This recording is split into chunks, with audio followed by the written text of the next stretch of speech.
Atin na naman pong pag-uusapan itong mga nakakuha ng gold bars, may iba nakakuha ng mga kahon na kayamanan sa Yamashita treasure hunting. Subalit, nung kanila pong itinago, tinakpan nila, kinaumagahan, ay nagiging bato sa kanilang paningin. Klarong-klaro na nakuha nila ang gold bars dito sa Yamashita treasure hunting. Pero bakit nagiging bato ito sa kanilang paningin? Ito po ang ating ibabahagi sa inyo ngayon, kaya tutukan po ninyo hanggang sa matapos ang bidyong ito sapagkat mahalaga po ito para po sa Yamashita treasure hunting.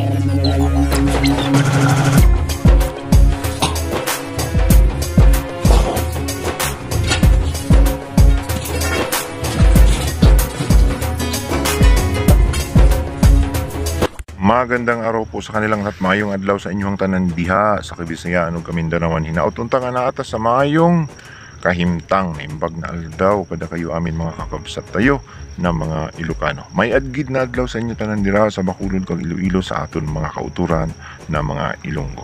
Assalamualaikum warahmatullahi taala wa barakato.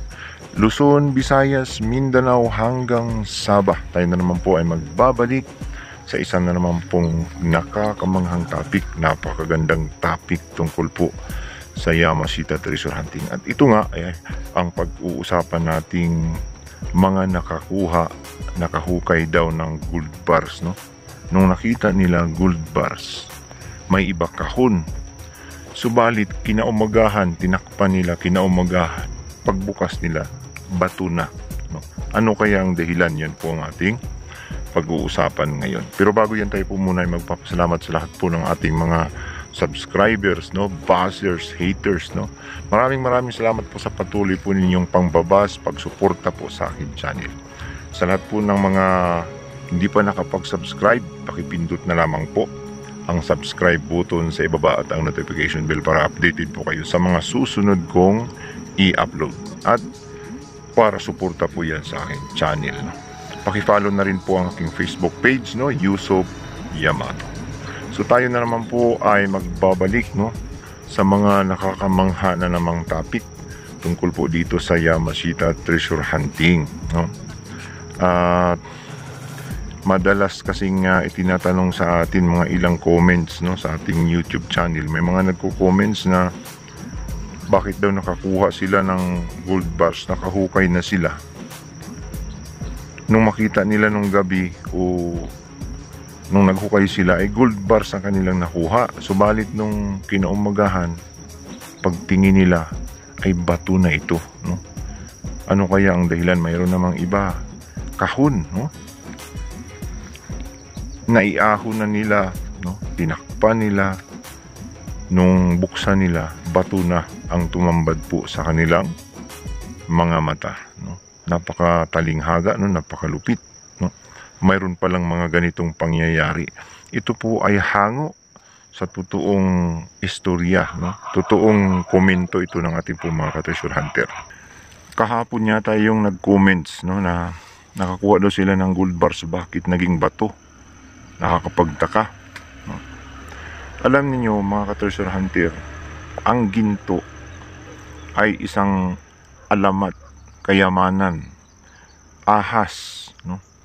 At ito nga ay nakamention sa mga scriptures, no, na ang lahat ng kayamanan, no, ay magiging pagsubok. Ahas, kumbaga snake.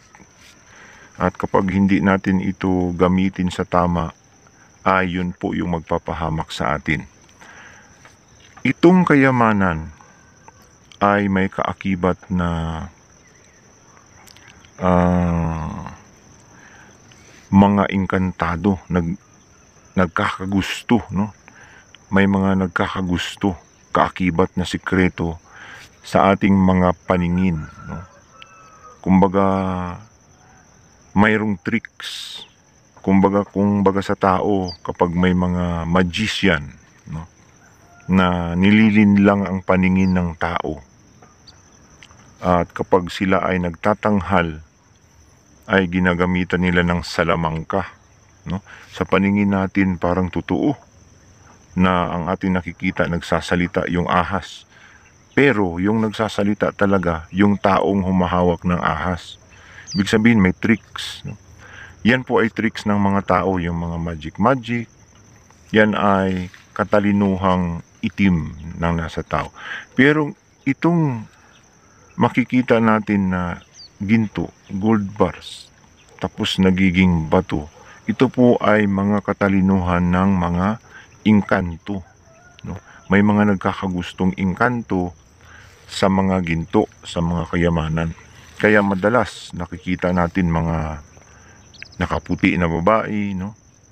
Sabi nila white lady, yung mga babae na mahahaba ang buhok.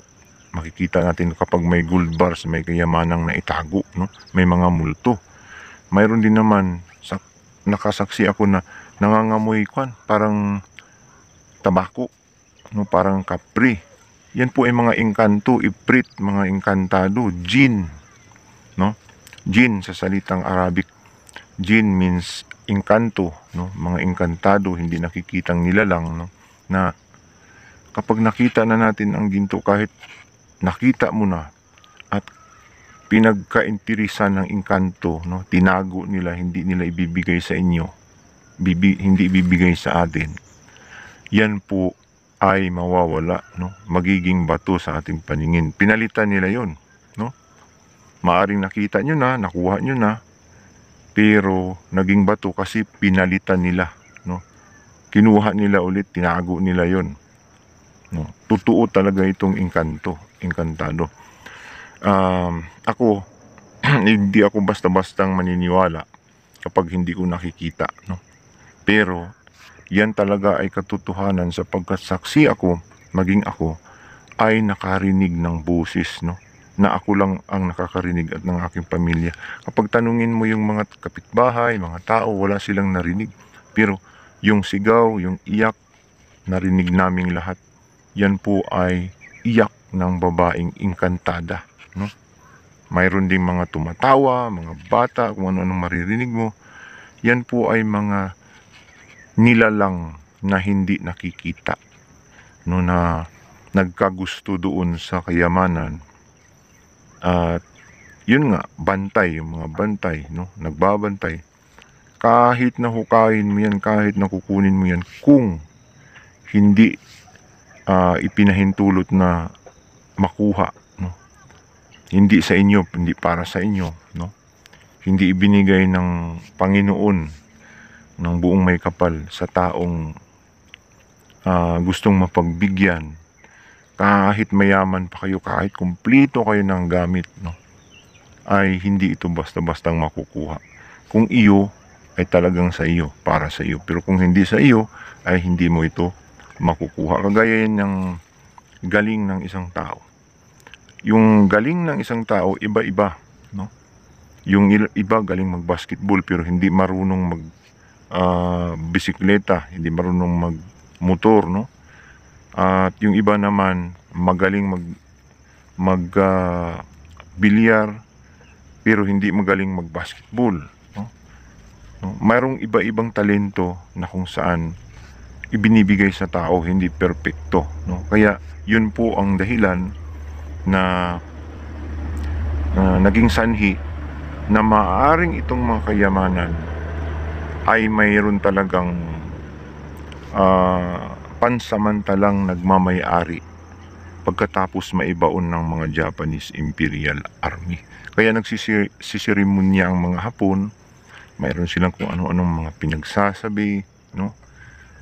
Kasi bago nila itago yon, tinatawag nila yung mga jinn, yung mga engkantado, para suportahan siguro sila doon sa kanilang mga pinaggagawa. Yun po yung mga seremonya nila, kasi naniniwala sila sa mga hindi nakikitang nilalang, no? Although mali naman yung ganong paniniwala, pero Yun ang kanilang alam, no? Yung mga Japanese Imperial Army na kapag nagbaon sila, mayroon silang pinupugutan ng liig, no? Kasi alam nila na ang tao kapag pinatay mayroong kaluluwa at mayroong kakambal na jin o engkanto. Yung mga kakambal na mga jin o engkanto ay kamukha ng tao. Kumbaga sa Bisaya, kadungan, no? Kung halimbawa may kamukha ka na kakambal, mayroon ka ring kamukha kakambal doon sa ibang nilalang, no? Magkaparehas kayo ng itsura, no? Yan siguro ang dahilan na yung mga black magic, mga magicians, no? Mga tinatawag nila yung mga hindi nakikitang nilalang, no? Para sumuporta sa kanila. Mali yun. Dapat ang tinatawag nila yung buong may kapal, pero ang tinatawag nila yung mga inkantado. Yan po ay tinatawag na black magic, no? Na ipinagbabawal ng tagapaglikha. So malinaw na may tricks, no? Mayroon pong tinatawag na lihim na karunungan na minsan hindi natin nakikita ng iba, no? Kaya itong mga nakikita nila na mga gold bars, no? Legit na nakikita nila, nahihipo nila, legit eh. Pero nung pagpilik ng kanilang mata, kinabukasan, no? Tinabunan nila, kinabukasan wala na. Kwento rin ito, no? Mula po sa Mindanao, yung mga nakasalamuha ko noon na nabakhunan nila, no, sa may palayan. Nabakhunan nila yung kahon, no? Mga kahon. At may kandado pa. May malaking mga kandado. Hindi pa nila binuksan. Kinaumagahan nila gustong buksan. Nung tinanggal na nila ang trapal, yung takip, pagtingin nila, ay bato na, no? Kagaya nitong comments ni Ka-Treasure Hunter sa YouTube na bakit nakakuha daw sila ng gold bars, bakit naging bato na, no? So yung kasagutan nga ay yung inkantado ang may kwanito, ang may kagagawan, mga engkanto, no? Mga jin na kung saan may extraordinary din silang kapangyarihan na binigay sa kanila ng tagapaglikha. Kung tayo may katalinuhan, magaling tayong gumawa ng mga eroplano, computers, building, ang mga engkantado ay mayroon din silang ganyan. May mga magagaling din sila, may teknolohiya din sila, at may mga kakayahan din silang extraordinaryo, no? Kaya maaring napakialaman ito ng mga hindi nakikitang nilalang. Yan po ang kasagutan. Totoo po, yan po ang tunay na sagot doon po sa kanilang mga komento.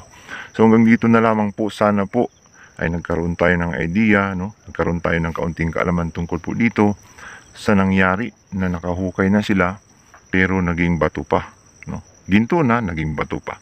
So hanggang sa susunod, hanggang sa susunod nating mga tagpo dito po sa Usaping Yamashita Treasure Hunting. Ito po ang inyong Ka-Treasure Hunter nagsasabing kapag tayo po ay naghahanap, tsak na tayo ay makakahanap.